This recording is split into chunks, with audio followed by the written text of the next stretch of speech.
This is Dreamvisions 7 Radio Network. Welcome to the Anxious Voyage. If you think that title sounds bleak or foreboding, one of two things must be true. You're very lucky, or you need to get out more. On this program, we share stories of life and living. We compare notes. We discover commonalities. We accept that life is a glorious, heartbreaking thing, and we embrace and celebrate all of it. Take the ride with us. We're glad you're here. Now, here's your host, Mark O'Brien.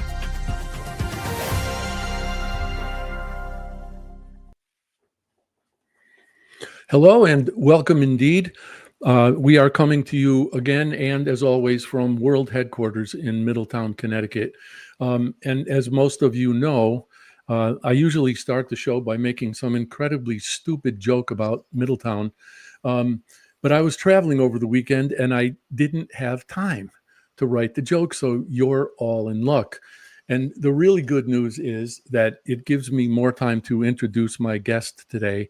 And Kelly is so amazing that I am going to read to you what I put on the Dreamvision 7 website, because this is just incredible to me. As much as I've come to know Kelly, and given the fact that I've read her book, it still boggles my mind. Kelly, the pink-collar crime expert, is a certified fraud examiner, a former private investigator, a professional speaker, the founder of the Fraudish podcast, the author of the book Embezzlement: How to Prevent, Detect, and Investigate Pink-Collar Crime, and the creator of the website Pink Collar Crime. Her most recent real job was working as a global investigator for Nike. Before being recruited by Nike, Kelly worked criminal defense and prosecution cases. She also worked as a fraud analyst and background investigator for Oregon's Washington County Sheriff's Office. She has 7 years of experience as a contract special investigator for the Office of Personnel Management and the Department of Homeland Security, and was a special agent for the U.S. Customs Office of Investigations Money Laundering White Collar Crime Unit. Kelly, welcome, thank you, and wow. Oh, thank you. This is my absolute honor and pleasure and delight. So I have to tell you, I remember being young and having exactly two aspirations. I wanted to be an astronaut, and I wanted to be a scuba diver. I did manage to become the latter. And while people will argue this, I've never been in space. I have no idea if you recall what you might have thought you would do as a child, but what did you think, and how in the world did you come to acquire the background you've acquired? You know, as a child, I probably thought I was going to do something with houses. I loved houses. My dad and mom always took me into open houses and things like that. So I kind of liked houses, but my dad was a commodities trader. So after college, I graduated with a BA in international studies. I went to the Chicago Board of Trade and I started at the very bottom. I was a runner, and you run into the pits and you give orders to the brokers. I did that, came home after a year and a half, and then, like a year, went and became a stockbroker, went through Dean Witter, which is gone, training program. I say my career is all about money, and I don't mean it in any sort of greedy way. I learned how people saved and invested as a stockbroker and a bond trader, but we had a hinky client when I was at the stock firm, and he was tons of fun. His name was Alan. This is all public record, so no state secrets. One day I was sitting at it was a very small brokerage firm. It was kind of a boutique firm. And I got a phone call from a special agent from U.S. Customs. And she's like, "Do you know Alan?" And I giggled. I was like 28. And I was like, "Oh, is that what we're calling him today?" She's like, "What do you mean?" I said, "Oh, sometimes he goes by Winston." She goes, "Well, we're going to be sending a subpoena down there." This is back before Know Your Customer. So the broker told Alan, "Hey, someone's sniffing around." He immediately took his money out. long story short, she still caught him. He was arrested for wire fraud. He was sent to prison. But my boyfriend at the time, who became my husband, was going to go to the University of Washington in Seattle. And that's where this agent was from. And he's like, you knew that guy was dirty. Just call her. So I called her. And a year and a half later, I'm in Georgia shooting guns, chasing people. And I didn't grow up. I watched Charlie's Angels. My dad said I was always really snoopy. And I'm very curious as to how people spend money. I think it tells you a lot about them as a person. So then I did that for 5.5 years, and my husband got a job where there was no border, so no customs, and I started doing background checks eventually. And then we came back to Oregon, and I worked for the sheriff's office, and I became a certified fraud examiner. And I know this is a long, crazy story, but I'm old. And I worked for their fraud identity theft enforcement team, and I did embezzlement cases. And one day I'm sitting there and I realized that all my suspects, except for one, were women. And I Googled women embezzlers, and the term pink collar crime came up. Now, the definition of pink collar crime is low to medium level employees, comma, primarily women, comma, who steal from the workplace. And so it's all about position, not gender, but 90% of bookkeepers in the United States are women. They have the access. So I worked at the sheriff's office, and then I went out and I did criminal defense work, working with attorneys. And, I saw these people that looked like me that never had a criminal history, and they were stealing. And it just, I was used to arresting bad guys, drug dealers, money launderers, child pedophiles. And then I go and I see these women that are getting arrested from stealing from a dental office, from a private school, from a water district. And I'm like, those don't look like what we think of criminals. So that's the long, crazy story. I speak on pink collar crime. I speak on fraud and ethics, and I think it's the best work I've done. First of all, I don't think the story is crazy at all. I think it's amazing. I love the way. Well, it's a combination of things. I love the way opportunities found you, and you read tea leaves. And I didn't even become aware of, oddly enough, my own capability to do that until I was 28. But when you said just now that women have access, when you started to say that, I thought you were going to say acumen. Well, they've got that too. Never underestimate a woman. I mean, in our own home, Anne is the one who has the financial acumen. I don't even play with it. So I want to connect that to what you describe in your book as the pyramid. Oh, the fraud triangle. Triangle, sorry. Yeah. Yeah, because I found that hugely compelling. So if I can, if I'm doing this off the top of my head, it's opportunity, rationale, and pressure. There you go. Yes. Yeah. Could you please talk about that a little bit? I find it fascinating. Yeah. So this was sort of done in the 1950s by Donald Cressy, and it's the fraud triangle. You have to have all three in order for a fraud to take place. Now, most people would say opportunity is where you can lock it down. Yeah, you can. You can have internal controls, segregation of duties. I'm not going to say 2 signatures on a check, because if you can forge 1 signature, you can forge 2. Pressure, that's a little hard to control for. Rationalization, almost impossible to control for. You could hire someone and pay her, I'm just going to call her Gladys, $1 million a year. And if Gladys has a $2 million a year lifestyle, she's going to steal that extra $1 million. And maybe Gladys doesn't like the fact that you drive a nice car, or you have these gorgeous guitars in your office, and you make Gladys take them to, get repaired, and she's annoyed with it. That rationalization is impossible to control for. You can have a good tone at the top. You can walk the walk. but it's really hard to control for because we don't know what goes on in someone's life. There's stories of people like, I didn't know my husband or my wife had a whole other family or life. Like, you can live with someone and still not know what is going on in their life. Think of how many people are like, I found out that my spouse had a terrible gambling habit. I had no idea. And all of a sudden, all the money's gone. There's two things I want to comment on. But I'm going to start with the second one first. I hope nobody else is hearing this, but for some reason I'm hearing terrible echo.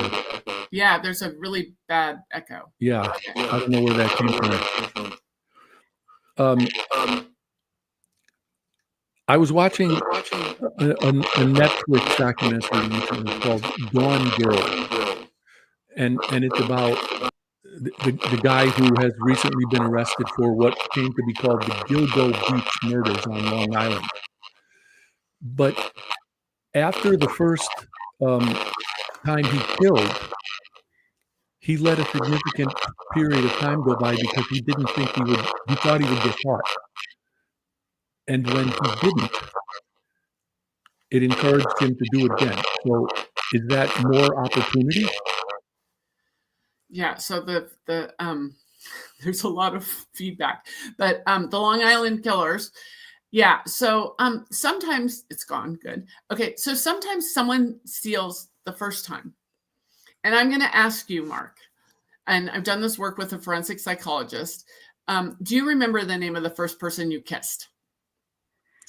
The first person I kissed. Yes. Okay, their name? Her name is Jackie. Okay. Now I'm going to ask you, do you remember the fifth person you've kissed? No. Yeah. Do you remember the first time you stole? Yes, it was $8,000. Do you remember 6 months later how much you stole? I have no idea. That first time, if they are not a serial grifter, a serial embezzler, they will remember that first time because they have gone through their life being so good. And then they cross that line and it's burned into your brain. So this forensic psychologist told me, always ask them, what about the first time you stole? And we don't use the word stole. Because they're a good person. They think they're a good person. They remember that first time, and the stress of that is just burned into their brain. But maybe the stress of they needed that $8,000 because their kid was thrown in jail, their husband left them, and their house was being foreclosed on. But then after that, it just kind of dissipates because that initial pressure is over. But then they realize this is the problem with money. And I should be like, they have financial like therapists. I probably should have done that, but it would be too sad. Like you have the stress of that money issue, and you go and you fix it, but money is temporary. It's a Band-Aid. It's like putting a Band-Aid on a gunshot wound. Like, you have to fix whatever it is that caused you to do that. And so many people think that money solves it for you. Like, I mean, I grew up, my dad was very successful, and then he wasn't. And like, so I have led my life to be very risk averse. Now, people joke about that because I used to carry a gun and chase people and stuff like that. But back then I didn't think of, but like investment wise and everything, I have always been incredibly risk averse because when you have money and then it goes away, you want safety and security. Does that mean it's like system 1 and system 2 in behavioral economics, behavioral science? Money, like you can fix it really quick with money. But long-term, you have to have a budget, whatever it is. Long-term, money can't keep filling that hole. Does that make sense? It does. It makes complete sense. And I'm going to apologize for whatever is going on here with my audio.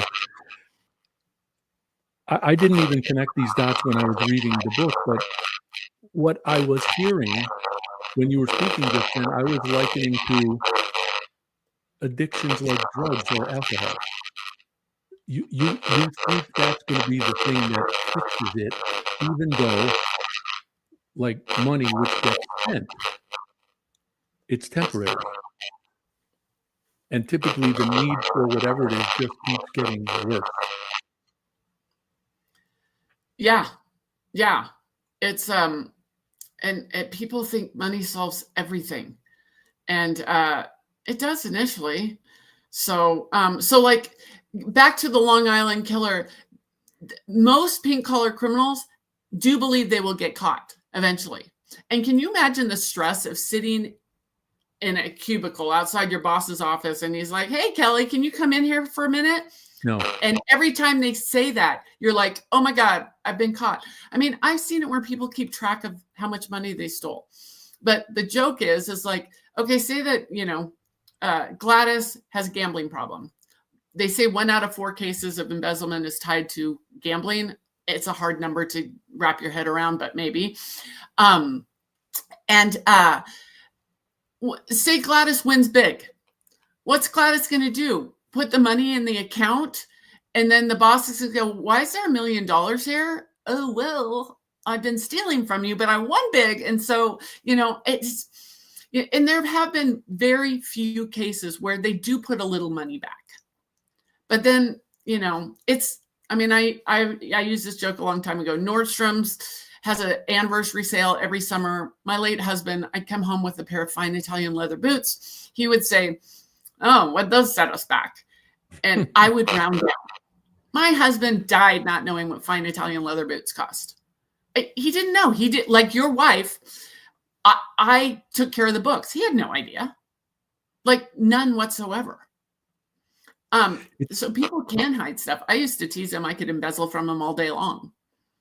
It's interesting that, and I didn't connect these dots when I was reading the book either. Embezzlement is a trap either way. You get into the trap knowingly, thinking you might pay it back. And then when it gets to the point where you can pay it back, you realize all you're going to do is spring the trap on yourself. Yeah. And there's people who turn themselves in. They tell their boss, like Diane Catani, she got physically sick. She went home and watched, God forbid, Oprah or Dr. Phil. And he's like, "You got to make it right." So she went in, she told her boss she had stolen. And she thought, he's going to fire me. I'm going to have to pay the money back. Well, next thing you know, she had a baby in federal prison. And because she also only thought she stole like 100,000. That's the other thing, like me rounding down for boots.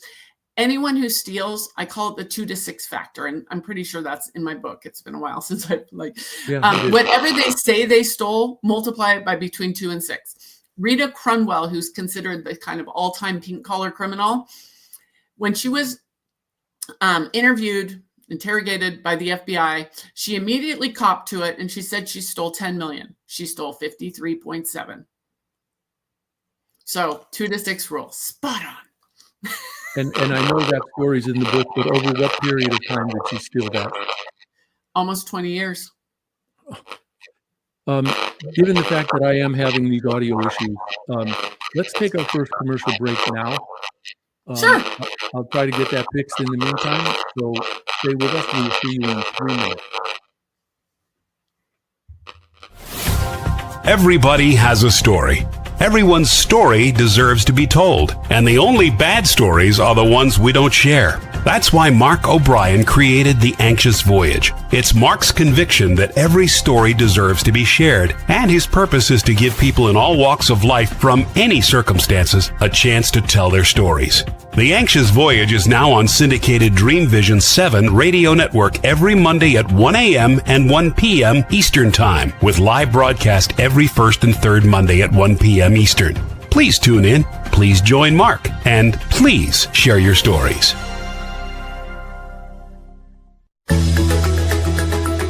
Ever wonder what it's like to have your own radio show? Well, wonder no longer, because you can dip into the radio airwaves by being host for the day on syndicated Dreamvisions 7 radio network.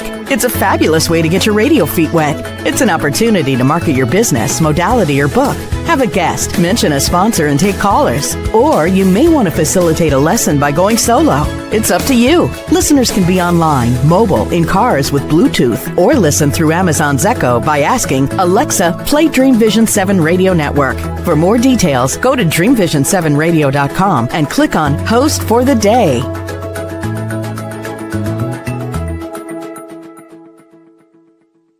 You can't establish your brand's authority without a voice. That's why, since 2004, O'Brien Communications Group, OCG, has been helping companies establish their authority, find their brand's distinct voices, and position their brands effectively and persuasively. So effectively that 9 of OCG's clients have been acquired by other companies. OCG's business model emphasizes efficiency and results, not hourly billing, markups, and media commissions. That ensures OCG's advice is unbiased and its clients aren't at financial risk. If you're ready to find your voice and use it to tell your story, OCG is ready to help. You can find O'Brien Communications Group on the web at o'briencg.com. That's OBRIENCG.com, or call 860-944-9022.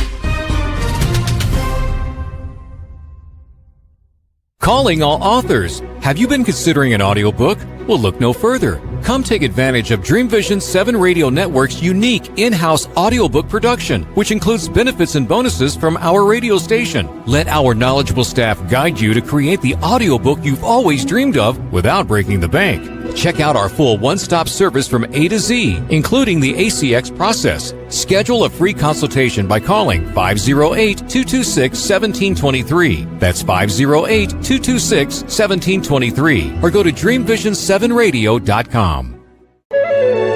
This is Dreamvision 7 Radio Network, uniting mankind with universal love. Our shows are created from the heart, bringing each listener to a place of divine enlightenment. Breathe, relax, and enjoy. Let life flow. Hello, and welcome back. And it sounds like my audio problems they have not been corrected. Sorry about that. We'll just have to do the best we can. Kelly, can you hear me? Yeah, it seems like it's gotten a little worse. Yeah, I know. And I'm going to apologize again. I don't know what to do about it.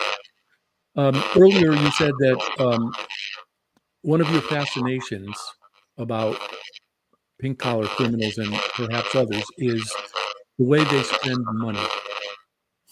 And I'm a true crime junkie. And what attracts me to those shows is the way the perpetrators think. And as time progresses and technology and science get more sophisticated, it becomes harder for me to imagine how people think they can get away with anything. Do you find anything similar in the kinds of crimes that you look at? Well, the crime of embezzlement is generally a paper crime. So there's a trail. And what was I was just watching something the other day, and I was watching or reading it. And oh God, no, you know what? It's my friend Avi Klein. And he posted something about cameras and doing Freedom of Information Act requests in various, someone had done a story about, what the police would provide. To do a crime in this sort of place we're at with technology, I just think it's getting harder and harder for like the little person to do the crime.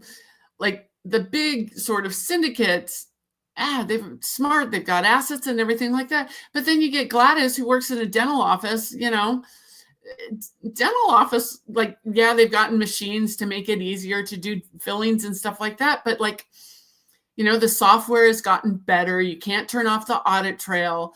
I think it is getting harder, but still people are desperate. And, or they think that, I had one dental hygienist who said, if I hear the dentist complaining about his one of his European luxury cars having to go into the shop again. I'm going to take this drill and stick it in his ear. Like, that's kind of being tone deaf and not having a great culture. But like, I mean, I've joked I would never commit insurance fraud. And why wouldn't I commit insurance fraud? Because my banking and my insurance is all tied up together. I bank with a large conglomerate. They know everything about me, and they've known everything about me. I think they said I've been a member for 34 years. All they have to do is look at my patterns and see what has changed. Like, there's so much data out there that, like, to commit an insurance crime, I think you'd be crazy. Like, and then someone could say, well, you know what? I'm just going to leave. Say you're going to do a burglary, a home burglary, or you're going to leave dog shit. This is the other funny one. Leave dog poop on someone's doorstep because you're mad at them.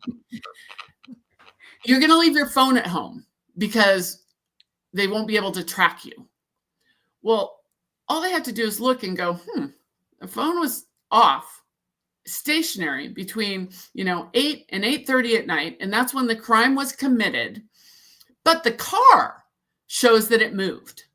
Like, they're just like, and maybe I'm smarter than the average bear, but I would worry about things like that. It was like, okay, you can't take your phone, but then you shouldn't take your car because that tracks you. Well, okay, I'm going to go rent a car then. Well, they're tracking you. It's just like, there's so many data points out there, and you could see a person breaking a pattern.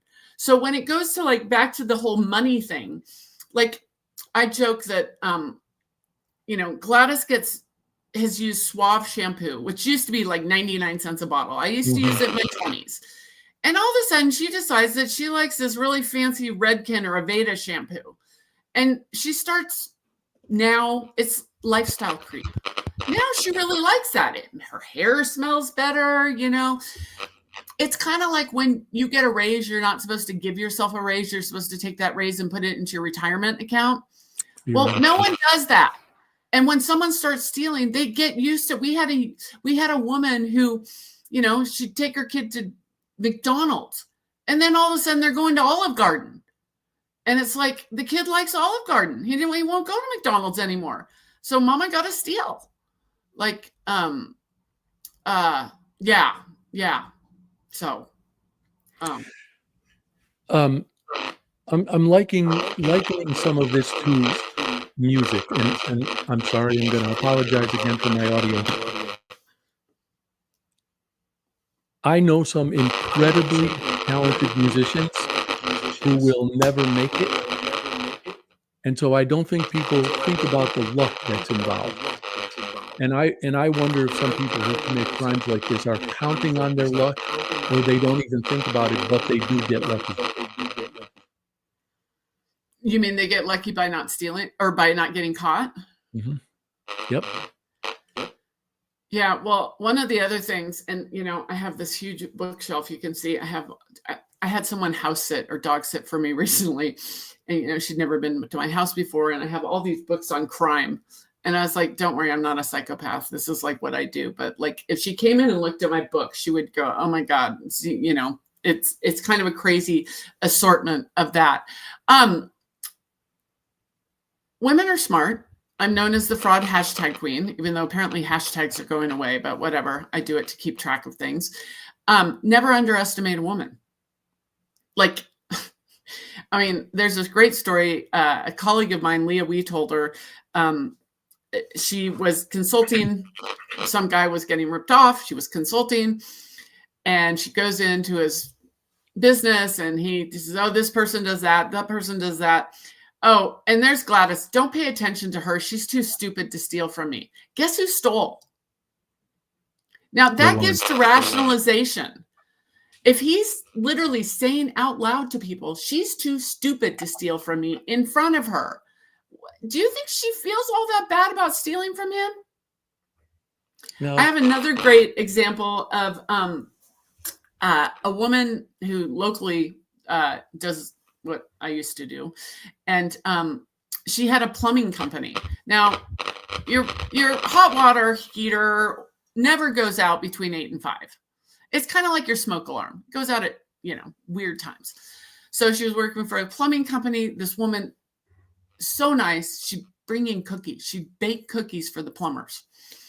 And the owner of it said to her, you know what? We're getting calls after hours. You're going to answer them. And she's like, I'm not paid to answer them. And he's like, well, you are. So she went and she found out what an answering service would cost. And she said, here's what an answering service would cost. And he's like, I can't afford that. It's your job. Do it. Guess what? She started stealing.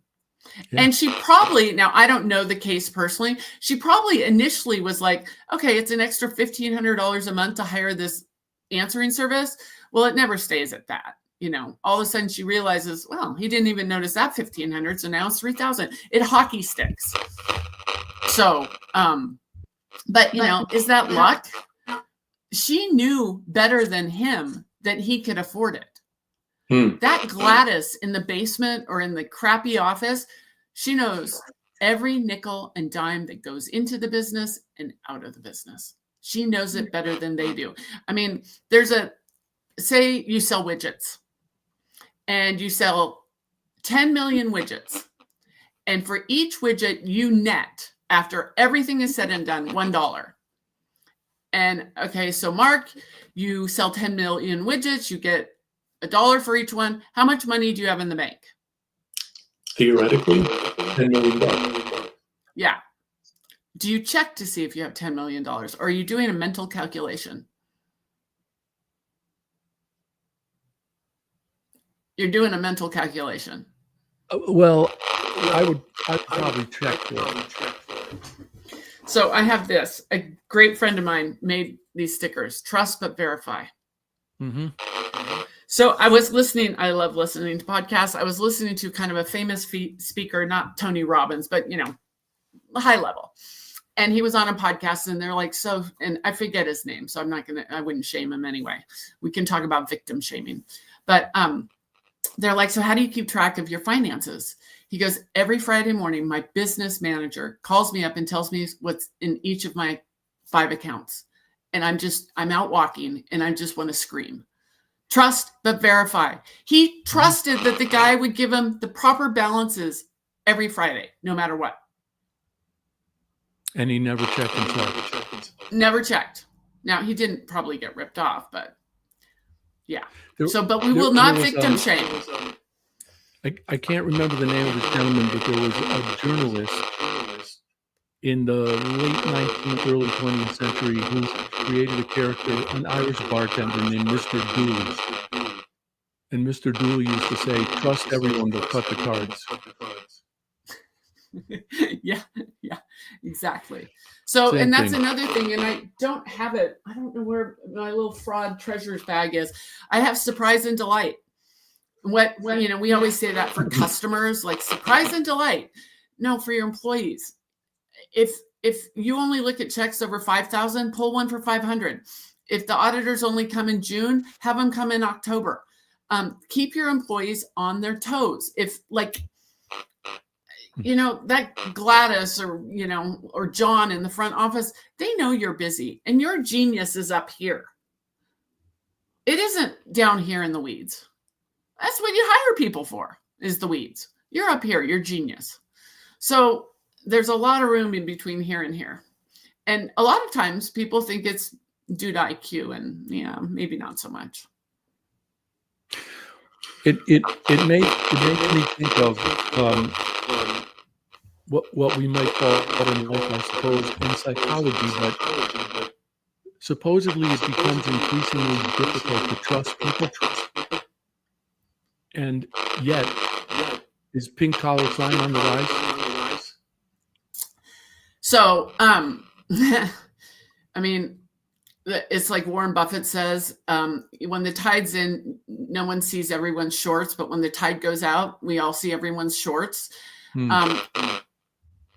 It happens all the time. And when money is flush, people don't pay attention to, I call it the fish tank. The fish tank gets more and more expensive. But when money gets tight, they start looking for where's it going? And then that is a lot of times when, it is discovered, is when money is actually tight. And so fraud, it's pretty recession proof. And actually, it's probably going to increase if we have a recession. It strikes me as the liquor store business, which is also recession proof. I am going to, again with apologies, take our second commercial break right now. And again, I will work on my audio issues.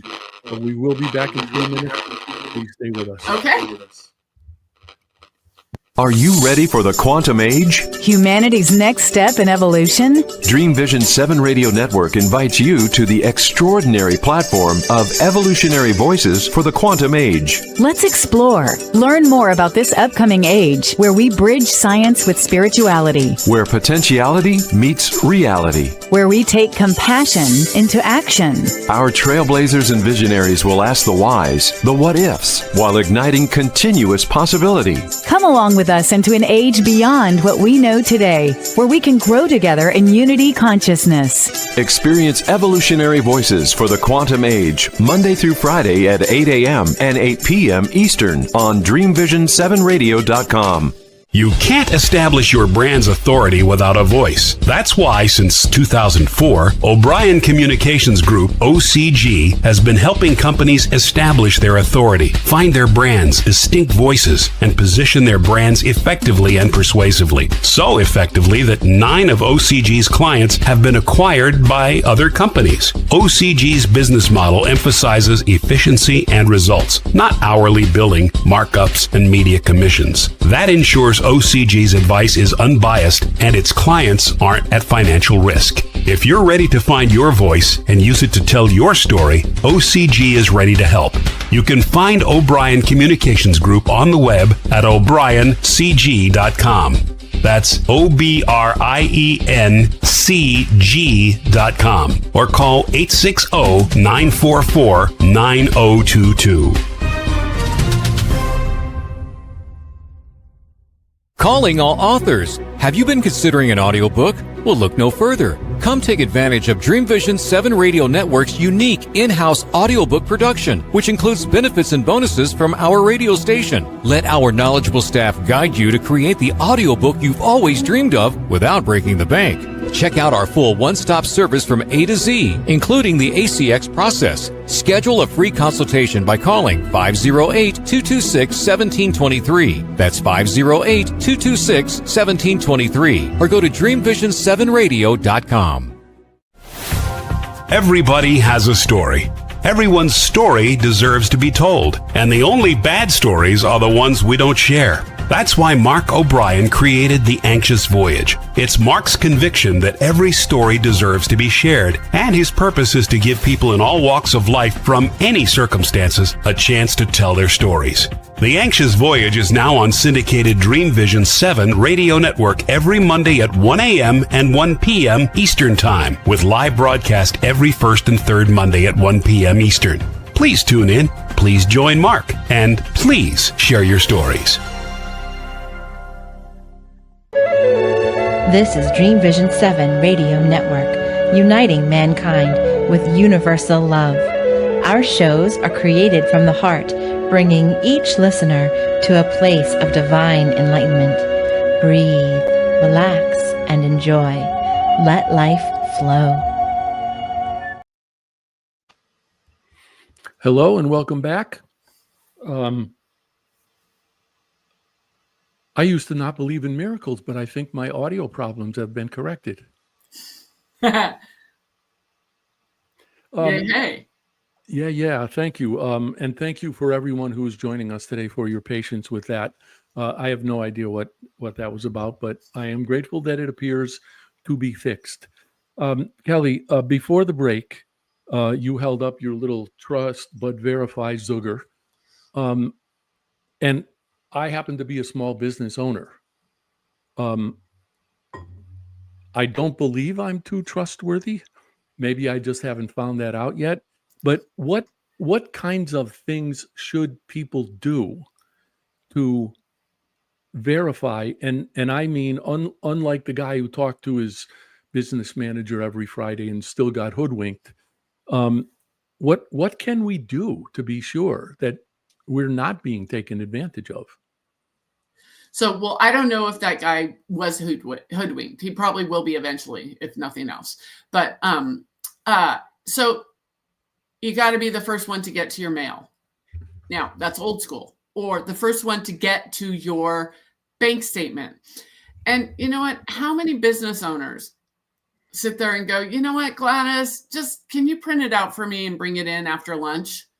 No, you need to get on your computer and you need to be the first one to see it, because with technology, I can make your $10,000 account look like $1 million.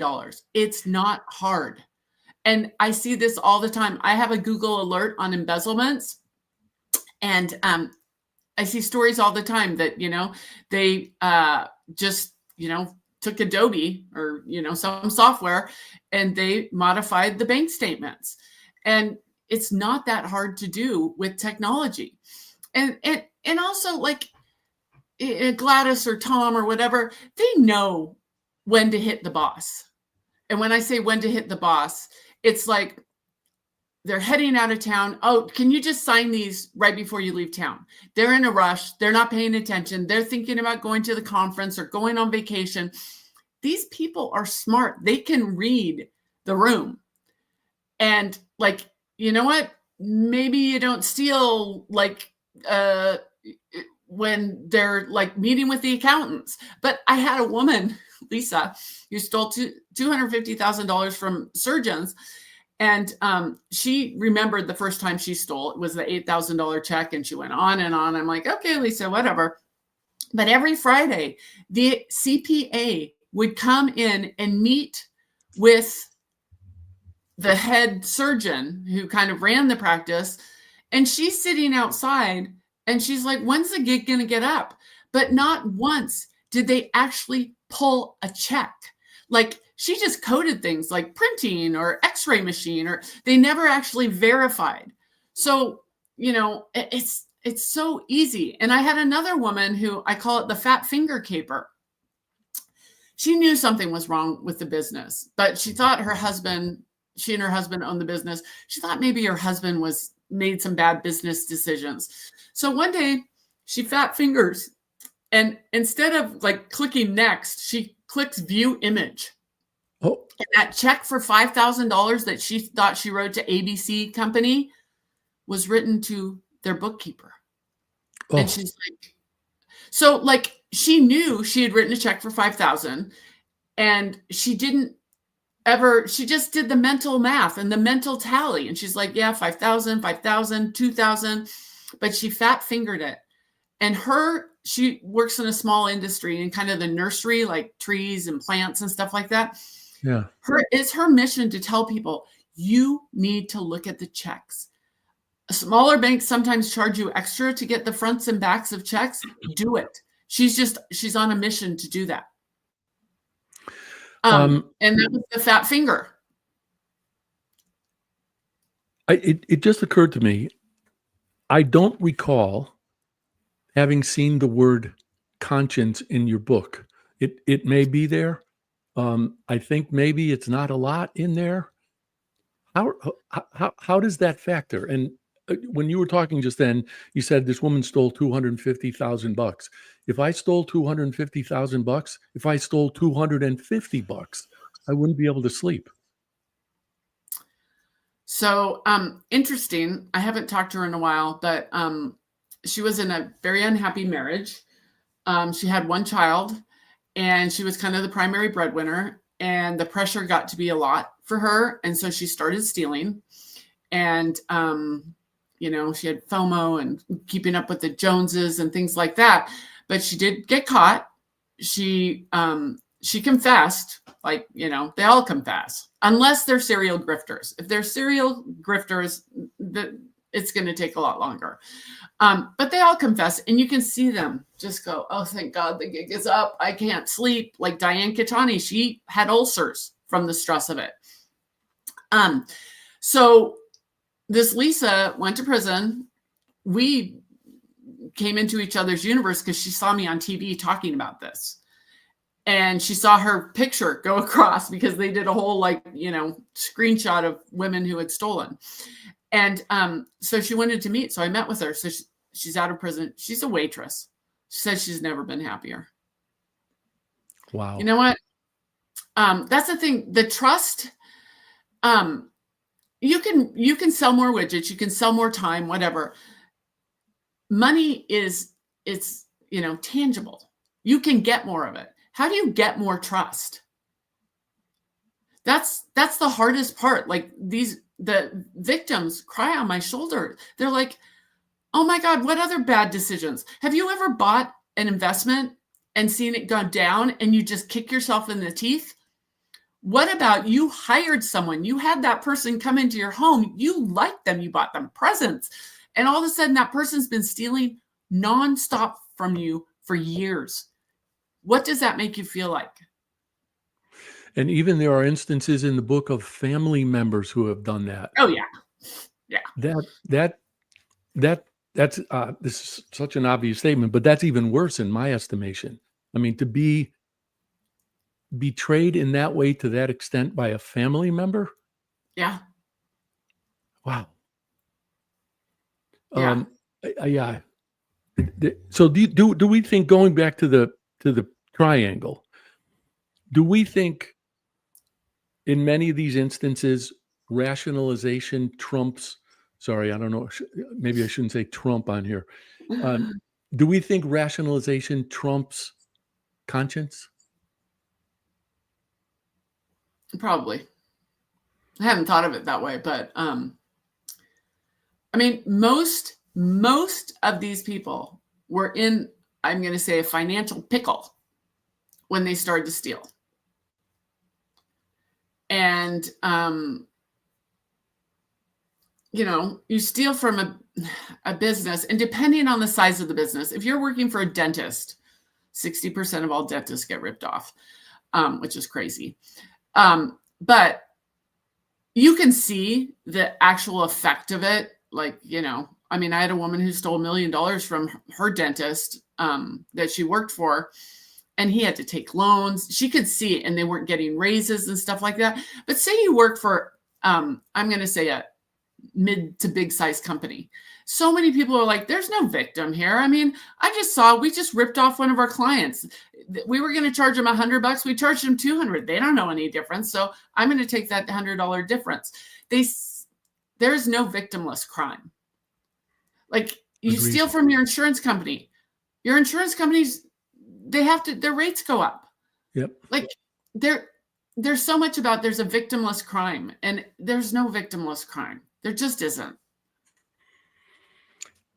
You compelled me to remember that back 30 or more years ago, which turned out to be my last corporate job, I was in an area of the company that was responsible for the marketing and positioning of the health insurance products that it sold.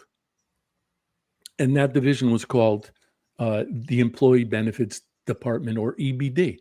So they had an annual sales conference, and it was part of my responsibility to create a sales contest and a brochure to go with the contest, and then ultimately a video to be shown at the end of the sales conference. And I went into my boss and I said, what's my budget for this? And he said, what? And I said, what do I have to spend on this? And he said, I don't know. And I said, well, what do you mean you don't know? Somebody did this last year. What did they spend? And he said, I have no idea. And I said, well, where did the money come from? And he said, I don't know, the black hole of EBD. I mean, to your point, it was an enormous company, and nobody had any meaningful financial responsibility that I could see anyway. So I see your point about the larger companies, but it boggles my mind that, let's just say, a dentist who has no other dentists in the practice could be that unaware. No victim shaming. What do you mean? Okay, so say someone is a victim of a sexual assault 50 years ago. Okay. Well, and they decide to go to law enforcement. Law enforcement, and okay, maybe she's a prostitute. I'm using this example because I just listened to a podcast on the Crack City Strangler or Crack City Murderer, and it was kind of fascinating. But say they catch the guy, and what does the defense attorney say the first time they get that victim on the stand? What were you wearing? Had you been drinking? That's victim shaming. I don't care if you're naked. You do not deserve to be assaulted. And, the same in a financial crime. Like, you can't victim shame them because, and this is where I say I want to normalize embezzlement, not the act of it, but the reporting of it. The Association of Certified Fraud Examiners says only 15% of all embezzlement cases are turned into law enforcement. You know why? People are embarrassed. They don't want to admit that Gladys was smarter than them. And it's maybe not smarter. She's just craftier. So we cannot victim shame because then people will not come forward. That's why sexual assault, so many people did not come forward because they knew that they were going to have to testify. And the first thing they're going to say, did you drink with him? Well, yeah. Well, how do you know you didn't agree? And I mean, I had an uncle, rest in peace, but he was not a great guy. And he saw, and I saw this online, he saw a family friend of his had been ripped off $250,000. And he makes some snarky Facebook comment about, oh, isn't that nice to be able to let $250,000 walk out the door? Now, my uncle never had $250,000 in his life. So he's envious. But this is a guy who had a business that made millions of dollars a year. So $250,000, it's like the fish tank getting expensive. But if we shame them, they will not come forward. Because my uncle, being the ass that he was, if he saw the guy, he'd probably go up, give him a big pat on the back and say, hey, can I have a loan? Like, we can't do that. And it's like, would you say to someone who was violated or their house was robbed, would you say, were your doors unlocked? You left your doors unlocked. Well, of course you got ripped off. We don't say that. But when it's a monetary or a financial crime like that, people like to blame people. It makes you feel smarter. Not really. And when I asked the question, I was actually trying to put myself in the position of the dentist. And if I'm the dentist and I'm working my butt off and I still find out that I'm having to take loans. So, well, this dentist, oh, he's just nicest guy ever. He just wanted to be a dentist. He didn't really, I don't want to say he didn't really do it for the money. A dentist, and these statistics are old, in Oregon, they used to gross about 1.2 million. So now it's probably over 2 million. And they'd net for themselves $250,000 a year. So if you have 1.2 gross and you're netting 250, are you going to notice $25,000, which is the fish tank? You don't, you're like bending over people's mouths all day. The last thing you want to do is go home and look at your P&L, which might be fake anyway. Mm-hmm. You're just like, I didn't become a dentist to become an accountant. Yeah, and I was going to say, and if you're a dentist, you may not even know how to read the P&L. Right. And a lot of dentists rely on their CPAs. Well, CPAs engagement say we will not look for fraud. And, there's this thing, materiality. So say you work for a, Fortune 100 company. You have to steal a lot of money for them to even footnote it. Because that's just a little blip. And, and a huge corporation does not want to admit that someone in their C-suite stole from them. They will not come forward. They'll just get high-priced lawyers involved. Will they get rid of the person? They'll let them resign. Wow. Yeah. We're coming up to the end of our time at this point. And I know I read this in the introduction, but please tell folks how they can find you if they want your services, if they just want to get to know you, just find you for whatever reason.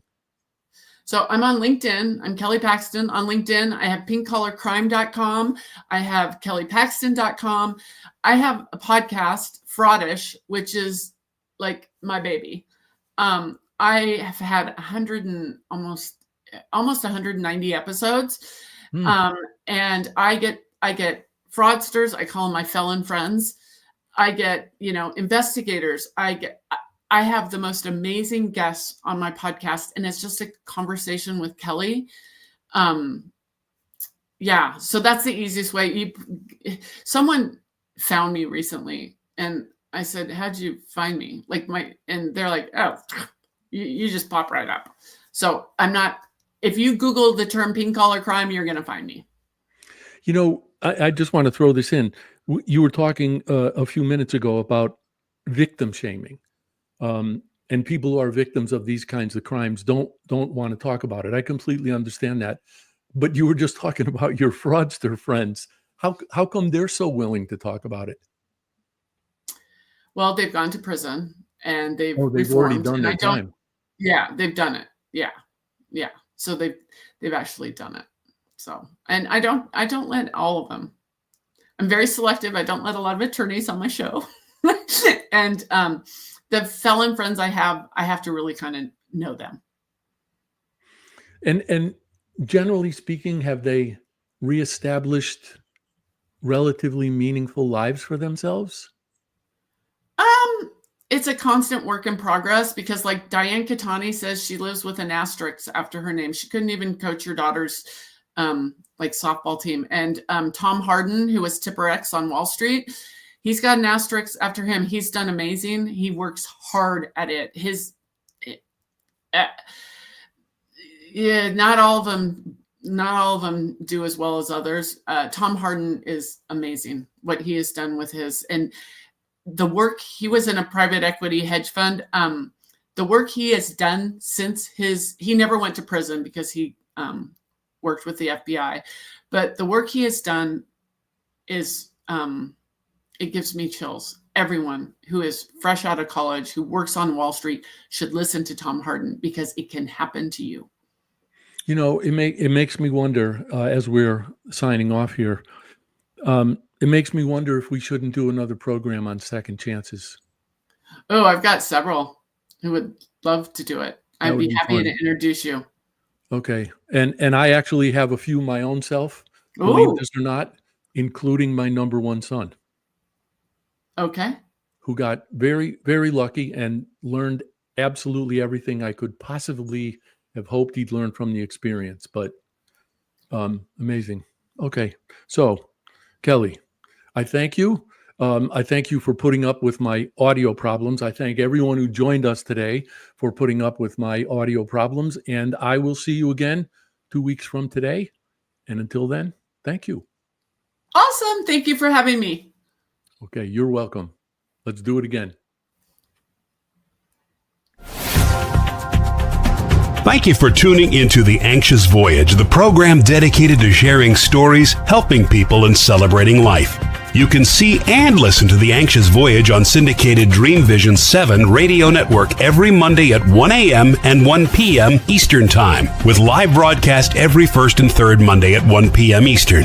If you have a story to tell, or if you know someone who does, please email the host, Mark O'Brien, at mark@o'briencg.com. In the meantime, please remember, the only bad stories are the ones we don't share.